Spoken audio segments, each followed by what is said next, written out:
নবীকে তুমি সবার চাইতে না ভালোবাসতে পারবে আহাব্বা ইলাইকুম মিনাল্লাহি ওয়া রাসূলি, ততক্ষণ পর্যন্ত তুমি ইমানদার হতে পারবে না।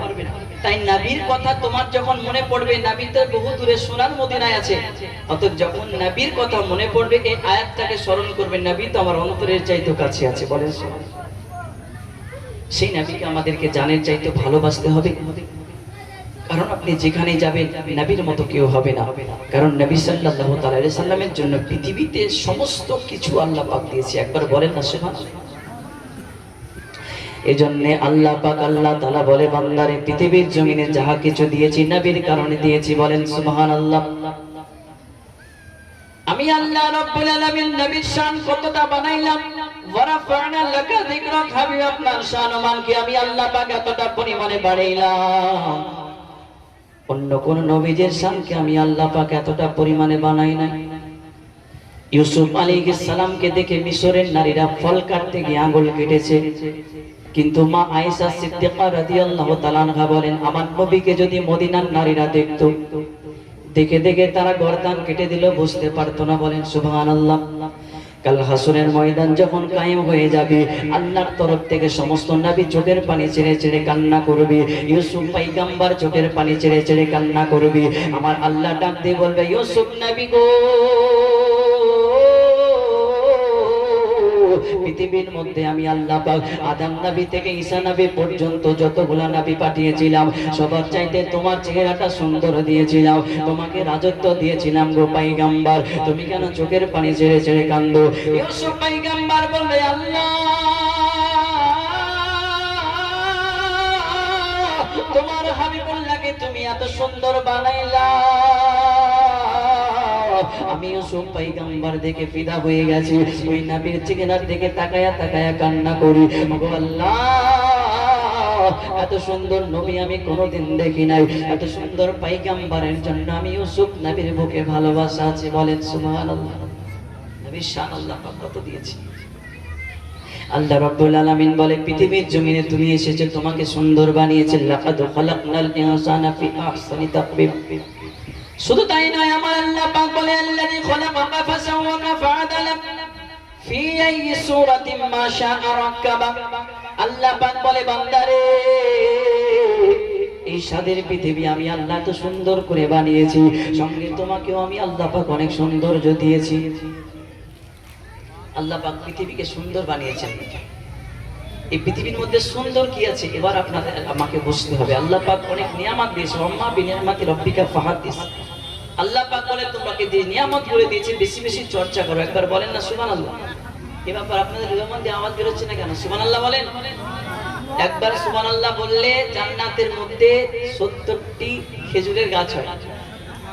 একটা মেয়ে পেলে বলছি সুবহানাল্লাহ বলেন। একবার সুবহানাল্লাহ বললে জান্নাতের মধ্যে 70টি খেজুরের গাছ হয়। তো ওই লোক আমাকে বলছে, মৌলভী সাহেব আমি এমন সুবহানাল্লাহ বলেছি জান্নাতের মধ্যে জঙ্গল হয়ে গেছে। বলেন নাউজুবিল্লাহ। মানে এত সুবহানাল্লাহ বলেছি যে জান্নাতের মধ্যে জঙ্গল হয়ে গেছে। বলেন একবার নাউজুবিল্লাহ। অতএব আমার আল্লাহ রাব্বুল আলামিন বলে, বান্দারে পৃথিবীটাকে আমি কেমন সৌন্দর্য দিলাম, তুমি যখন ডান সাইডের দিকে তাকিয়ে দেখবা আমি আল্লাহ পাক এত সুন্দর সুন্দর গাছপালা দিলাম, এত সুন্দর এত পরিমাণে গাছপালা দিয়েছি তুমি গণনা করে সম্ভব নয়। তুমি যখন ডান সাইডের দিকে তাকাইবা আমি আল্লাহ সুন্দর সুন্দর পর্বত দিয়েছি, নদনালা পশু পাখি দিয়েছি। ওরে আমার বান্দা,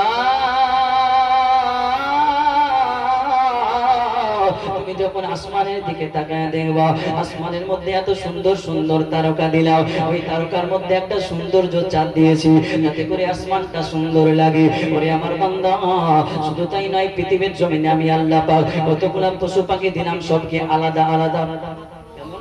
পৃথিবীর মধ্যে পশু জাতি একটা, কিন্তু পশুর মধ্যে আলাদা আলাদা ভাগ। যেমন শাহরুখ পাখি, কবিতর, কাক আলাদা আলাদা।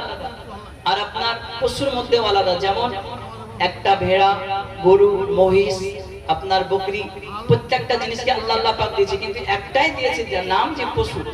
অতএব আপনাকে আমরা আল্লাহ পাক মানুষ দিয়েছে, কিন্তু আপনাদের আমার ধরন চেঞ্জ নাই, একই ধরনের, কিন্তু শুধুমাত্র চেহারার ধরনটা আমার আল্লাহ পাক বদলেছে। বলেন সুবহানাল্লাহ। এজন্য আমার আল্লাহ রাব্বুল আলামিন বলে, বান্দারে পৃথিবীর জমিনে যখন এসেছো আমার নিয়ামতগুলোর বেশি বেশি করে তোমরা চর্চা করো। আমি আল্লাহ পাক যদি খুশি হয়ে যাই, মান্নাহুল মাওলা ফালাহুল কুল, আমি আল্লাহ পাককে যদি রাজি করতে পারো, আমি আল্লাহ পাক পৃথিবীকে তোমার গোলাম বানিয়ে দেব। বলেন সুবহানাল্লাহ। আমার নবী মুস্তাফা ওই মসজিদে নববীর মধ্যে বসে আছে, হঠাৎ করে একজন সাহাবী নবীর দরবারে হাজির হলেন। ইয়া রাসূলুল্লাহ, ও নবীজি, আজকে আপনার কাছে আমার একটা কথা বলার আছে। আমার নবী ডাক দিয়ে বলে, সাহাবী বলো বলো, কি বলতে চাও? ইয়া রাসূলুল্লাহ, আজকে মদিনাতুল মুনাওয়ারায় গো নবী একটা সুন্দর নতুন গোরস্থান হয়েছে। ইয়া রাসূলুল্লাহ, ওই গোরস্থানের মধ্যে আপনাকে গিয়ে একটু জিয়ারত করতে হবে। আমার নবী ডাক দিয়ে বলে, ওরে আমার সাহাবা শুনে রেখে দাও, আমি গোরস্থানটা জিয়ারত করতে যাব জোহরের নামাজ পড়ে। অতএব সমস্ত সাহাবাগণকে বলে দিলাম। সাহাবাগণকে নিয়ে যখন জোহরের নামাজটা হয়ে গেল, আমার নবী আবু বকর সিদ্দিককে ডাক দিয়ে বলেন, সিদ্দিক আকবর, চলো চলো, ওই গোরস্থানের মধ্যে যেতে হবে, জিয়ারত করতে হবে। ওই বরকত নামের গোরস্থানের মধ্যে যাওয়া হলো। আমার নবী মুস্তাফা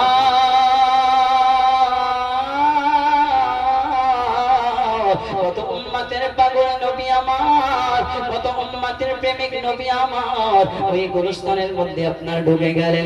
যাওয়ার পরে নবী আমার সামনের দিকে গেলেন, দেখতেছে গোরস্থানের মধ্যে সবাই জান্নাতি। নবী আমার পেছনের সাইডের দিকে চলে আসলেন, দেখতেছেন সবাই জান্নাতি। নবী আমার ডান সাইডের দিকে গেলেন, দেখতেছেন সবাই জান্নাতি। নবী আমার মুচকি মুচকি হাসি দিতেছেন। অতএব যখন পেছনের দিকে নবী আমার আসলেন, নবী আমার অজয় নয়নে চোখের পানি ছেড়ে ছেড়ে কান্না করে। আবু বকর ডাক দিয়ে বলে, ইয়া রাসূলুল্লাহ, কেন চোখের পানি ছেড়ে ছেড়ে কাঁদেন গো নবী? আমি সিদ্দিক আকবর আপনার চোখের পানি সহ্য করতে পারলাম না। নবীর কান্না করা দেখে সিদ্দিক আকবর কান্না করেছে, ওসমান গনি কান্না করে। অতএব সমস্ত সাহাবাগণ আপনার কান্না করতে করতে হঠাৎ করে নবীর একজন সাহাবী, যিনার নাম হলো সালমান ফারসি রাদিয়াল্লাহু তাআলা আনহু, এক পা দুপা করে নবীর কাছে আসলেন। ইয়া রাসূলুল্লাহ, আজকে আপনি কেন কাঁদেন গো নবী? আজকে কান্না করার কারণটা কি আমরা সাহাবারা বুঝতে পারলাম না। আমার নবী ডাক দিয়ে বলে, ওরে সালমান, শুনে রেখে দাও, আজকে আমি গোরস্থানের মধ্যে দেখলাম গোরস্থানের মধ্যে সবাই জান্নাতি, কিন্তু আমার একটা উম্মত জাহান্নামের আগুনে জ্বলে। আমি দরদি নবী সহ্য করতে পারি না।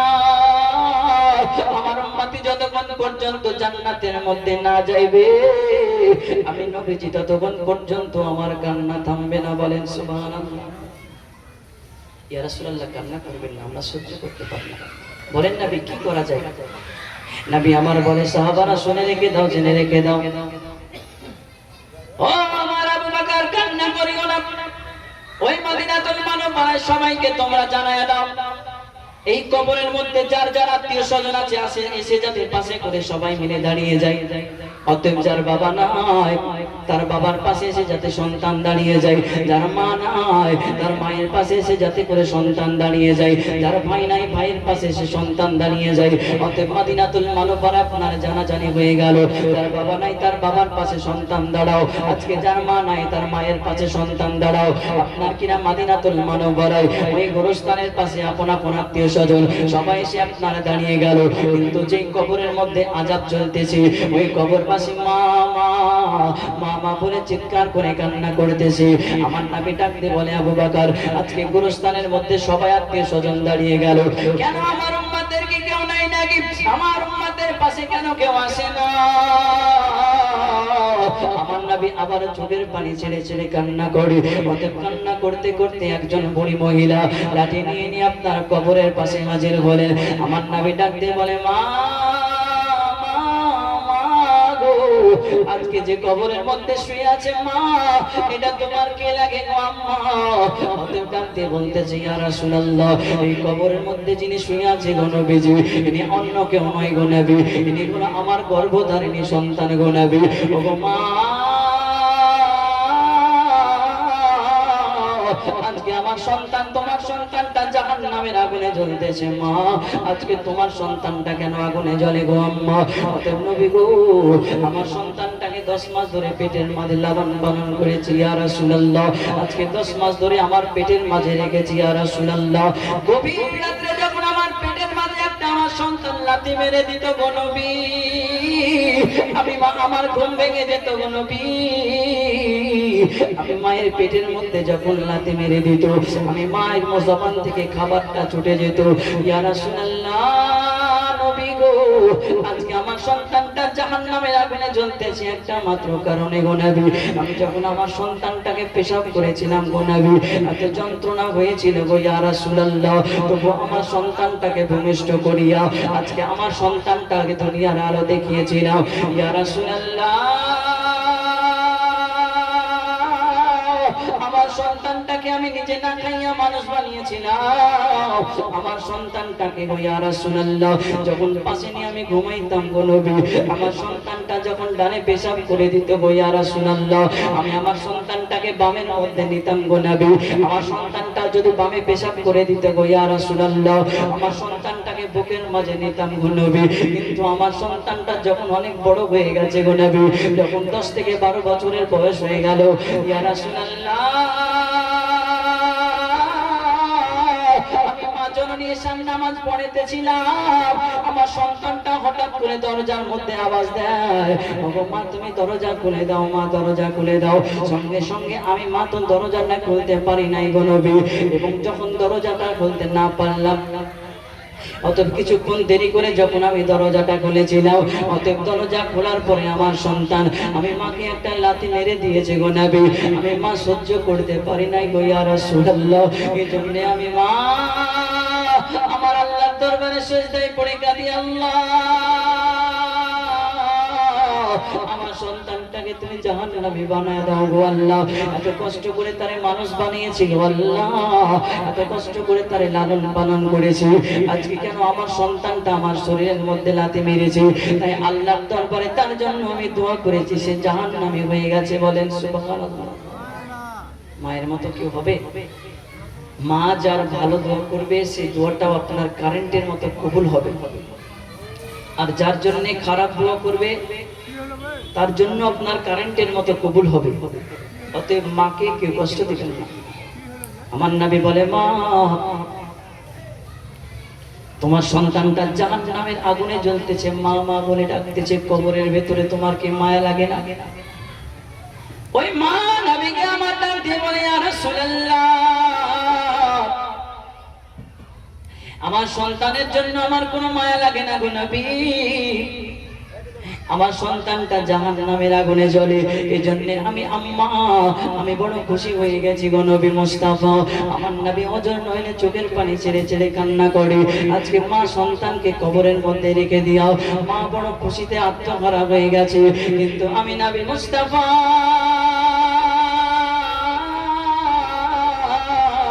আমি সহ্য করতে পারি না, আমার উম্মতের কষ্ট আমি নবী সহ্য করতে পারি না, এজন্য আমি দয়াল নবী আবার কান্না করতে লাগলাম।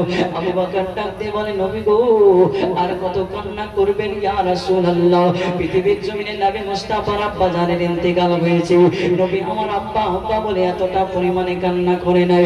নবীজির আব্বু জানের ইন্তেকাল হয়েছে, নবীজির আম্মু জানের ইন্তেকাল হয়েছে, নবী আমার আম্মু আম্মু বলে এতটা পরিমাণে কান্না করে নাই। নবীজির দাদা আব্দুল মুতাল্লিবের ইন্তেকাল হয়েছে, নবী আমার দাদু দাদু বলে এতটা পরিমাণে কান্না করে নাই। নবীজির চাচার ইন্তেকাল হয়েছে, নবী চাচা চাচা বলে এতটা পরিমাণে কাঁদে নাই। নবীজির সন্তানাদির ইন্তেকাল হয়ে গেল, নবী আমার সন্তান বলে এতটা পরিমাণে কান্না করে নাই। নবী আমার সদা সর্বদা কান্না করেছে, ইয়া হাবলি উম্মতি, ও আল্লাহ আমার উম্মতকে তুমি ক্ষমা করে দাও। বলেন সুবহানাল্লাহ। নবী আমার বলতেছে, মা আজকে তুমি তো খুশি হয়ে তোমার সন্তান জাহান্নামী বলে, কিন্তু আমি নবী তো খুশি করতে পারি না, কারণ আমি নবী রাহমাতুল লিল আলামিন তো সহ্য করতে পারি না, আমি সহ্য করতে পারি না। আবার উম্মতি যদি কেউ জাহান্নামে যায় আমি সহ্য করতে পারবো না। অতএব নবী আমার বলে, মা তোমার সন্তানকে তুমি ক্ষমা করে দাও। ইয়া রাসূলুল্লাহ, আমার সন্তানকে আমি ক্ষমা করতে পারি না গো নবী, আমার সন্তানটা জাহান্নামের আগুনে জ্বলতেছে গো নবী। এজন্য আমি বড় খুশি হয়ে গেলাম গো নবী মুস্তাফা। অতএব নবী আমার অজন্য এনে কান্না করে, মা আজকে তোমার সন্তানটা বড় ডেঞ্জারেস, তোমার সন্তানটা জাহান্নামের আগুনে জ্বলতেছে গো আম্মা। ওই মা ডাক দিয়ে বলে, ইয়া রাসূলুল্লাহ, ইয়া হাবিবাল্লাহ, আজকে আমার সন্তানটা আগুনের মধ্যে জ্বলে জ্বলুক, আমি মা আমার কোনো ক্ষতি হবে না গো নবী। আমার নবী চোখের পানি ছেড়ে ছেড়ে কান্না করতে করতে আমার পরওয়ারদিগারে আলমের কাছে দোয়া করে দিলেন, গো আল্লাহ,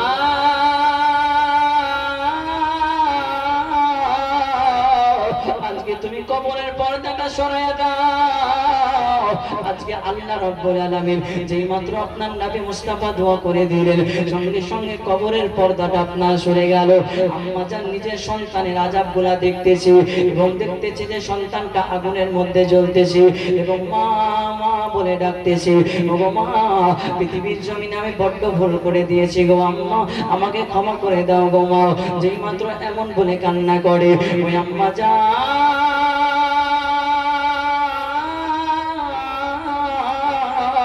এবার নবীর কদম ধরে পড়ে গেছে, ইয়া রাসূলুল্লাহ, নবী গো, আজকে আমার সন্তানকে আমি ক্ষমা করে দিয়েছি গো নবীজি। মেঘের পানি করে আমার সন্তানকে তুমি জান্নাতি বানায়া দাও, জান্নাতি বানায়া দাও বলেছি। মায়ের মতো কেউ হবে না। মুখেতে ডাকি মা, বুকেতে রাখি মা,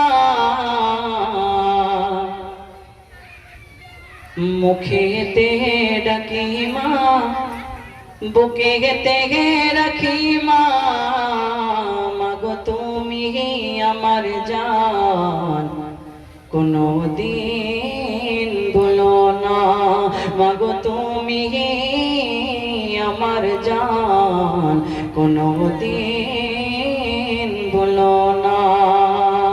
আরে 10 মাস 10 দিন গর্ভে তুমি তো দেখেছিলে, শীতের ওই রাত্রিতে কত কষ্ট সহিলে। আরে 10 মাস 10 দিন গর্ভে তুমি তো রেখেছিলে, শীতে রই রাত্রিতে কত কষ্ট সহিলে। মাগো তোমার তোদের দেনা কবু শোধ হবে না, মাগো তুমি আমার জান, কোনো দিন ভুলো না, মাগো তুমি আমার জান, কোনো দিন ভুলো না। তুমি ছিলে যে অনেক দামি, তোমায় ভালোবাসি গো আমি, ও গো আমার জান, তুমি মা জননী, মাগো তোমার মতো এত আপন হবে না, মাগো তুমি আমার জান, কোনো দিন ভুলো না, মাগো তুমি আমার জান, কোনো দিন ভুলো না। বুকেতে রাখি মা, মুখেতে ডাকি মা, মাগো তুমি আমার জান, কোনো দিন ভুলো না। আল্লাহুম্মা সাল্লি আলা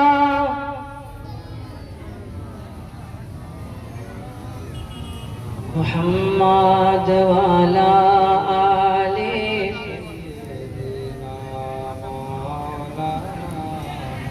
মুহাম্মাদ সাল্লি আলা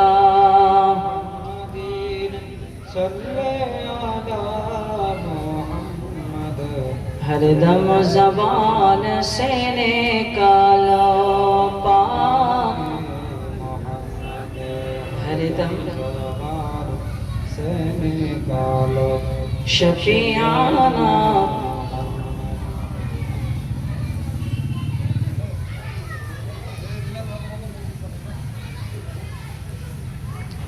তো যাই হোক, নবী সাল্লাল্লাহু তাআলা আলাইহি সাল্লামকে ভালোবাসতে হবে। হুজুর বলেছে আজান শোনানোর জন্য, বাস একটু শুনিয়ে আবার আলোচনার দিকে যাব। আল্লাহু আকবার, আল্লাহু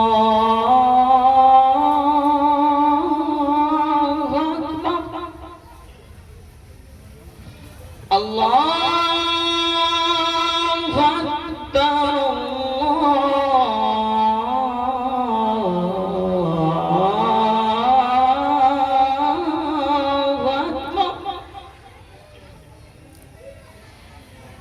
أشهد أن لا إله إلا الله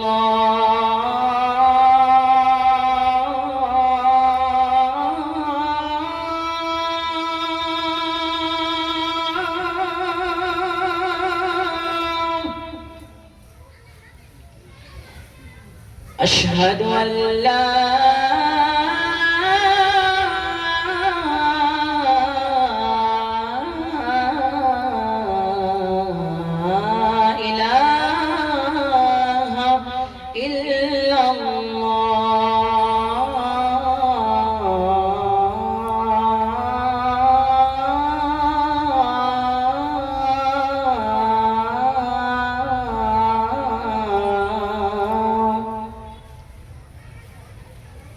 أشهد أن محمدا رسول الله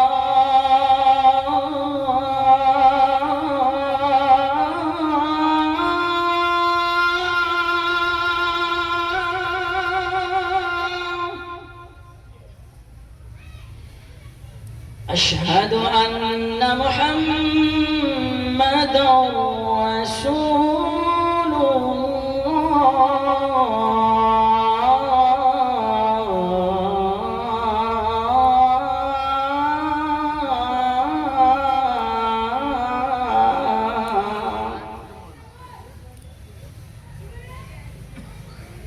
حي على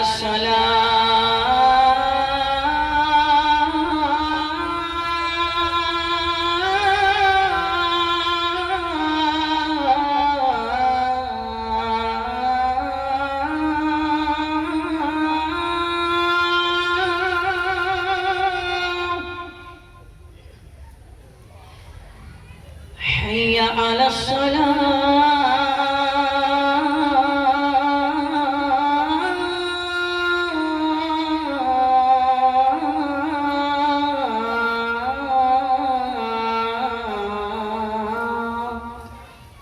جاء النبي صلى الله عليه وسلم يقول أبدل سبحان اللهم صل على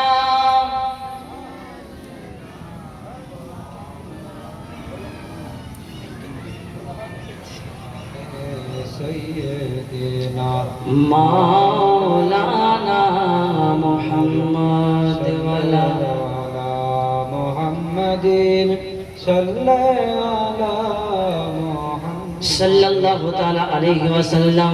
আজকে আপনার আমার নবী সাল্লাল্লাহু তাআলা আলাইহি ওয়াসাল্লামকে বড় বেশি ভালোবাসতে হবে। কেমন করে নবীকে আমরা ভালোবাসবো? সিদ্দিক আকবর নবীকে ভালোবেসেছে।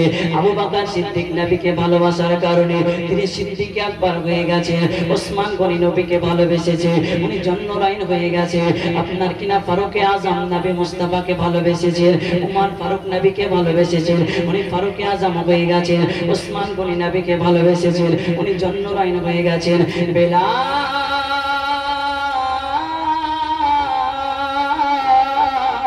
নবীকে আমার ভালোবেসেছেন, তিনি মসজিদে আজান হয়ে গেছে। বলেন সুবহানাল্লাহ। ওই বেলাল নবীকে কতটা পরিমাণে ভালোবেসেছে। হাবশী বেলালের জন্ম যখন হয়েছিল ওই মক্কার সরজমিনে, বেলাল যখন আপনার 10 বছরের সন্তান হয়ে গেছিল, বেলাল রাদিয়াল্লাহু তাআলা আনহুর আম্মা জানের নাম ছিল আপনার কিনা হান্নানা এবং আব্বা জানের নাম হলো মুরাহরাবা। অতএব বেলাল 10 বছর বয়সে বাবা হারা যখন হয়ে গেল, বেলাল রাদিয়াল্লাহু তাআলা তিনি যখন আম্মা জানের সঙ্গে আপনার থাকতে আরম্ভ হয়ে গেল, হাবশী বেলাল আম্মাকে একদিন ডাক দিয়ে বলেছিলেন, মা আজকে তোমার কাছে আমার একটি রিকোয়েস্ট আছে গো আম্মা। ও গো মা, আমি বেলাল একটু পড়াশোনা করতে চাই গো আম্মা। অতএব মা ডাক দিয়ে বলেছিলেন, বেলাল আজকে তো বাড়ির মধ্যে কোনো টাকা পয়সা নাই, তোমাকে কেমনে পড়াশোনা করাইবো গো আমার সন্তান। অতএব তোমাকে পড়াশোনা করার মতো আমার কাছে তেল মোহর নাই, আমার কাছে টাকা পয়সা নাই, আমার কাছে কোনো কিছু নাই। ও আমার বেলাল, তুমি যখন ইচ্ছা করেছো পড়াশোনা করবা, বড় মানুষ হইবা, আমি তোমার আম্মা আমার কাছে তোমাকে আর রাখবো না, তোমাকে অন্য জায়গার মধ্যে কোথাও পাঠাইয়া দেব। অতএব বেলাল বলে মা আজকে তুমি আমাকে কোথায় পাঠাইয়া দিবা দাও। অতএব আমি বেলাল যেন মানুষের মতো মানুষ হতে চাই।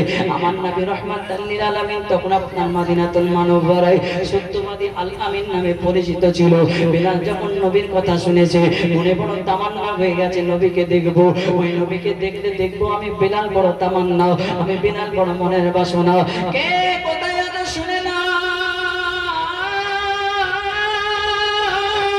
আমি বেলাল নবীকে একটা নজর দেখবো, আমার মনে বড় তামান্না। বেলালের বয়স যখন আপনার 15 থেকে 16 বছর হয়ে গেছে, বেলাল রাদিয়াল্লাহু তাআলা আনহু আম্মা জান আপনি বেলালের হাতটা ধরে আপনার বাজারের মধ্যে নিয়ে গেছে। বেলাল ডাক দিয়ে বলে মা আজকে তুমি আমাকে কোথায় নিয়ে যাও গো আম্মা। অতঃপর মা ডাক দিয়ে বলেছিলেন বেলাল আজকে তোমাকে আমি বিক্রয় করে দেব। কোথায়? আজকে একটা ভালো জায়গার মধ্যে বিক্রয় করে দেব। বেলাল রাদিয়াল্লাহু তাআলা আনহু আম্মা জান আপনার কিনা বাজারের মধ্যে দাঁড়িয়ে আছে বেলালকে নিয়ে। সারাটা দিন কেটে গেল, কেউ বেলালকে কিনে নাও। কেন বেলালের চেহারার মধ্যে তেমন কোনো সৌন্দর্য নাই যে আসে বারবার করে চলে যায়। বেলাল রাদিয়াল্লাহু তাআলা আনহু আম্মা জান হান্নানা চোখের পানি ছেড়ে ছেড়ে কান্দে, আল্লাহ আজকে আমি আমার সন্তান বেলালকে বিক্রয় করতে পারলাম না। ওগো রব্বে কায়নাত, আমার সন্তান বেলালকে আমি একটু বিক্রয় করতে যাই। তিনি কিন্তু আপনার বাড়ি ফিরে চলে গেলেন। দ্বিতীয় দিন আবার এসেছেন বেলালকে বিক্রয় করব। ওই বাজারের মধ্যে বেলালকে নিয়ে আপনার হাতের মধ্যে ধরে নিয়ে আছে। কত মানুষ এলো গেল কিন্তু বেলালকে কেউ কিনে না। এমন করতে করতে 3 দিনের দিনে বেলাল আম্মা জানের হাতটা ধরে চোখের পানি ছেড়ে ছেড়ে কান্না করে, ওগো মা আজকে আমি বেলাল বিক্রয় হইনি বলে আম্মা তুমি চোখের পানি ছেড়ে ছেড়ে কেঁদো না গো মা। ওগো মা আমি বেলাল জানের চাইতো তোমাকে ভালোবাসি মা, আজকে তুমি কান্না করবে না গো আম্মা। অতএব সেই রাস্তা দিয়ে উমাইয়া নামের জালিম আপনার সেই রাস্তা দিয়ে চলে যাচ্ছে। বেলাল রাদিয়াল্লাহু তাআলা আনহু আম্মা জান হান্নানা চোখের পানি ছেড়ে ছেড়ে কান্না করে। উমাইয়া ডাক দিয়ে বলে মা আজকে কেন তুমি চোখের পানি ছেড়ে ছেড়ে কান্দো বলো। অতএব ডাক দিয়ে বলতেছে ওরে উমাইয়া শুনে রেখে দাও, জেনে রেখে দাও, আমার বেলালকে 3 দিন থেকে বিক্রয় করার চেষ্টা করতেছি কিন্তু কেউ কিনে নেয় না। আমার বেলালকে আমি কোন জায়গার মধ্যে বিক্রয় করতে চাই। অতএব আমি হান্নানা আমার কাছে টাকা পয়সা নাই। আমার বেলালকে যদি কেউ খরিদ করে নিত আমি মা বড় খুশি হয়ে যেতাম। বলেন সুবহানাল্লাহ। নবীর প্রেমটা বোঝার চেষ্টা করতেছি। অতএব বেলাল রাদিয়াল্লাহু তাআলা আনহু আম্মা জান হান্নানা কিনা আপনার এমন কিনা বেলালকে আপনার দিয়ে দিলেন, উমাইয়ার বাড়িতে দিয়ে দিলেন। উমাইয়াকে বাড়িতে দেওয়ার পরে আপনার কিনা হান্নানা কিনা উমাইয়াকে নিয়া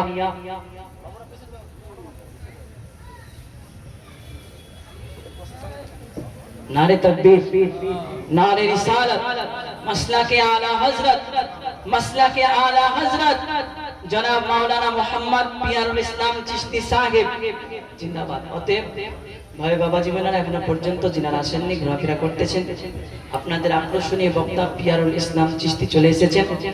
অতএব আমি আর আগে বাড়বো না। বলার কথা হচ্ছে একটাই যে ইনি শুধু আমাদের ভগবান বলাতে নয়, পুরো ওয়েস্ট বেঙ্গল বলেন, আসাম বলেন, ঝাড়খণ্ড বলেন, বিহার বলেন, প্রত্যেকটা জায়গায় এনার আলোচনা উনি গিয়েছেন। ওনাকে অনেক মানুষ ভালোবাসে, অনেক মানুষ চিনে। উনি ইসলামের খিদমত করছেন, ওনাকে ভালোবাসি এবং বুক ভরা ওনার জন্য ভালোবাসা রইল। সব তিনার হায়াতকে আল্লাহ পাক আরো যাতে বাড়িয়ে দেয়, সকলে বলুন আল্লাহুম্মা আমিন। বেলাল রাদিয়াল্লাহু তাআলা নবীকে এতটা আমাদেরকে ভালোবাসতে হবে। সাহাবীদের মধ্যে সবচাইতে হাফসি বেলাল কষ্ট করেছেন নবীকে ভালোবেসে, তেমনি আপনাকে আমাকে ভালোবাসতে হবে। ওই বেলালের মহব্বত, নবীজির মহব্বত আপনার আমার অন্তরে রাখতে হবে। যাই হোক আর আগে বাড়তেছি না, বলা ভাষার মধ্যে বলতে হয়ে থাকলে মাফ করবেন। ছোট্ট একটা রিকোয়েস্ট, আমার পাশে দেখতেছেন মাওলানা সদরুল ইসলাম মুজাহিদি সাহেব, উনি আমাকে ছোট্ট থেকে পড়িয়েছেন। তিনার কাছে 7টা বছর ধরে পড়েছি। অতএব তিনার আজকে হাতে আমাকে মানুষ বানিয়েছেন। হজের লাইন বলেন, পড়াশোনা বলেন, সমস্ত কিছু তিনি শিখিয়েছেন। হুজুরকে আমি অনেক ভালোবাসি, আপনারাও ভালোবাসবেন। আর হুজুরের নেক হায়াতকে আল্লাহ পাক যাতে বাড়িয়ে দেয়, ইলম আমলে আর বরকত দান করে, সকলে বলেন আল্লাহুম্মা আমিন। ওয়া আখিরি দাওয়ানা আলহামদুলিল্লাহ। আসসালামু আলাইকুম ওয়া রাহমাতুল্লাহি ওয়া বারাকাতুহু। যাই হোক, ব্রাদার মিলাদ ইসলামিয়া এ ছিলেন আমার স্নেহাশিস হযরত মাওলানা শামীম রাজা সাহেব কিবলা। যাই হোক, বক্তা সাহেব চলে এসেছে। আপনাদেরকে কথা দিয়েছিলাম 9টার সময় তিনাকে মাইক্রোফোন ছেড়ে দিব, যদিও অলরেডি 13 মিনিট চলে গেল, তো 9:15-তে দিব। 2 মিনিট শুনেন। কথা হলো, মাওলানা শামীম রাজা আমার নিজের হাতে তৈরি করা ছাত্র আলিম। আজ এই হাত দেখছেন আপনারা, কিছু করতে পারি না পারি, এই হাতে বহু আলিমের মাথাতে পাগড়ি পরিয়েছি ইনশাআল্লাহুল আজিজ। এখনো পর্যন্ত পড়াতে আছি, জানি না কতদিন পর্যন্ত আল্লাহ তাআলা আমার এই হাত দ্বারাতে ইসলামী খিদমতটা করাবেন। তবে আল্লাহ তাআলা যতদিন পৃথিবীতে বাঁচবো ততদিন যেন এইরকম ভাবে একের পর এক আপনার তলবায় এসাম থেকে আলিম এবং মুফতিতে যাতে পরিণত করতে পারি, সেই তৌফিক যাতে দান করেন আল্লাহুম্মা আমিন। মুসলমান জীবনে কিছু করতে পারিনি, না করে সে গাড়ি, না করে সে বাড়ি, কোনো কিছু করতে পারিনি। তবে আল্লাহ তাআলা একটা বিশেষ রহমত দিয়েছেন, বিশেষ হেদায়েত, একটা নিয়ামত দিয়েছেন, যার নাম হচ্ছে আপনার, আমরা হচ্ছে আলিম তৈরি করা কারিগর। অতএব আমরা হচ্ছে মুআল্লিম, শিক্ষক। অতএব বহু ছাত্রকে পড়িয়েছি, নবীর সিরাত দেখিয়েছি।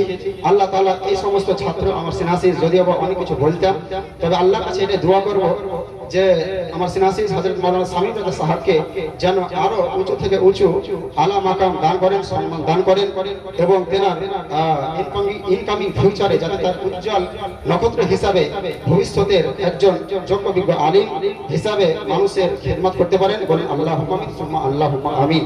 যাই হোক বাবা জীবন, যখন একজন শিক্ষকের সম্মুখে একজন ছাত্র বক্তৃতা রাখে, তখন এর চাইতে গর্বের কিছু হয় না। তো যাই হোক, আল্লাহ তাআলা তেনাকে আরো ভালো বলার এবং জালসা করার তৌফিক দান করুন আল্লাহুম্মা আমিন। এখন দেখতে পাচ্ছেন আপনাদের কাছে নতুন চেহারা। গতকালকে ছিল একটা চেহারা, সে চেহারা আজকে পরিবর্তন হয়েছে। জিজ্ঞাসা করতে পারেন, মুরলি সাহেবকে দিব একটু মাইকটা ঠিক করে নিন, আনসার সাউন্ড। বক্তাকে ছেড়ে দেবো, মাইকটা ততক্ষণে ঠিক করে নিন, বুঝতে পারেন কিনা? মানে আমরা টুটা ফাটা জাবান, ভাঙাচোরা গলা, আমাদের যেমন কেউ সে তেমন মাইক হলেও চলবে। মানে আমরা হচ্ছে মিলাদের বক্তা, অতএব জালসার বক্তাকে ডিস্টার্ব করবেন না। মাইকটা ঠিক করালেন, ছেড়ে দেবো ওনাকে। আপনাদেরকে বলবো এটাই যে এখন কালকে যিনি ছিলেন, আজকে তিনি আবার পরিবর্তন হয়েছেন। তার মধ্যে আপনাদেরকে কারণটা যদি না বলি বুঝতে পারবেন না। কথা হলো যে উনি গতকালকে আপনারা বুঝতে পেরেছেন বক্তার বক্তব্য শুনে যে তার গলার আওয়াজটা কেমন ছিল, গলার আওয়াজ বসে গিয়েছিল। তিনি ডাক্তার দেখাতে দিয়ে গিয়েছেন, ডাক্তার সাহেব বলেছেন যে কমসে কম একদিন রেস্ট করতে হবে। তো তাই আপনাকে বলার উদ্দেশ্য হচ্ছে এটাই যে আপনারা ওনাকে খারাপ ভাববেন না, যে হয়তো আমাদেরকে ধোকা দিয়েছে বা বসন্তপুরের মানুষকে হয়তো তিনি কথা দিয়ে কথা রাখলেন না। কোনো আলেম সম্পর্কে বিরূপ মন্তব্য করবেন না, না জেনে না শুনে খারাপ বলবেন না, সমালোচনা করবেন না, যাতে তিনি সমালোচিত না হন। সেই কারণে আপনাদেরকে দুটো কথা বলছি যে তেনার অসুবিধার কারণে, শরীর অসুস্থতার কারণে তিনি আসতে পারেননি। তেনার পরিবর্তে তিনি পাঠিয়েছেন একজন যোগ্য আলিম হযরত মাওলানা পিয়ারুল ইসলাম সাহেব কিবলা। তিনি আপনার আমাদের পার্শ্ববর্তী এলাকা খোলার পুকুর শেখপাড়া, এই আপনার এলাকার আপনার বক্তা, ভাইরাল বক্তা। তবে আমাদের এলাকাতে মনে হচ্ছে আমার এবার আমাদের জালসাতে নতুন, এবং এলাকাতেও আপনার আসেননি আমার জানা মতে, হয়তো দূরে এসেছেন, মাওলানা ওবায়দুল ইসলাম সাহেবের বাড়িতে এসেছেন, তিনি মিলাদ করেছেন, কিন্তু জালসাতে আমাদের জন্য নতুন। তো আপনারা ঘাবড়াবেন না, ইনশাআল্লাহ আজিজ আল্লাহ তাআলা তেনাকে গলা দিয়েছেন, স্বর দিয়েছেন। অতএব আপনারা মনে করছেন যে মুরলি সাহেব এত কিছু বলার কি আছে, বক্তাকে দিয়ে দেন না। আপনাদের কথা অনুযায়ী দিয়ে দেবো, কিন্তু বক্তাকে দেওয়ার পূর্বে কিছু সিস্টেম থাকে, কিছু নিয়ম কানুন থাকে। সেই বক্তার প্রশংসা করতে হয়, সেই বক্তা সম্পর্কে আপনাদেরকে একটু পরিচিতি করিয়ে দিতে হয়। তারপরে তেনাকে নারায় তাকে নারায় রিসালাতের ধ্বনি দিয়ে তাকে মাইক্রোফোনটা ছাড়তে হয়। কারণ এই সিস্টেমে যদি তাকে মাইক্রোফোনটা না দিয়ে তো আপনারা খুশি হবেন, কিন্তু বক্তা বলবে যে কি ব্যাপার, আমি অমুক জায়গাতে জালসা গেলাম। অতএব জালসার সভাপতি যিনি ছিলেন, তার সভা পরিচালনা করার কোনো টেকনিকই নাই, সে সভা পরিচালনা করতেই জানে না। অতএব সভা পরিচালনা করার যে সিস্টেম থাকে, নিয়ম থাকে, শৃঙ্খলা থাকে, সেই সিস্টেমের উপরে, সেই থিওরির উপরে আমাদেরকে চলে আমাদেরকে ওই বক্তাকে দিতে হয় মাইক্রোফোন। তো যাই হোক, আর বক্তব্য মানে কথা আগে বাড়াবো না, এটা বক্তব্য নয়, আপনাদের জন্য নসিহত। তো আগামীকালকে দেখেছিলাম কিছু মানুষকে যে বক্তা বক্তৃতা রাখছে, অথচ আপনারা ক্লান্ত শরীরে, অবশ্যই 2-3 ঘন্টা থাকার পরে ক্লান্ত হওয়ারই কথা। তো একটা আদবের খেলা যে আপনারা দেখলাম যে একটু পাটাকে সম্মুখে করে দিচ্ছেন, দিয়ে আপনার এইভাবে আপনার বসে যাচ্ছেন। তো যদি ক্লান্ত শরীর হয় বা যদি আপনার পাটা ধরে যায়, রগগুলো টান ধরে যায় শিরাতে, তাহলে পরে একটু দাঁড়িয়ে একটু হাঁটা চলা করবেন, করে আবার বসে যাবেন। একটা আদব আছে মাহফিলে, অতএব বক্তার সম্মুখে পাটাকে সামনে দিকে ছিটিয়ে দিয়ে বক্তার সম্মুখে এইভাবে বসবেন না। এটা একজন বক্তার বা একজন আলেমী দ্বীনের, এটা হচ্ছে মেম্বারে রসুল। এইখানে আপনারা আছেন তিন কোয়ালিটির মানুষ, একটা হচ্ছে আপনার নায়েবে রসুল, একটা হচ্ছে আপনার মেহমানে রসুল, একটা হচ্ছে উম্মতে রসুল।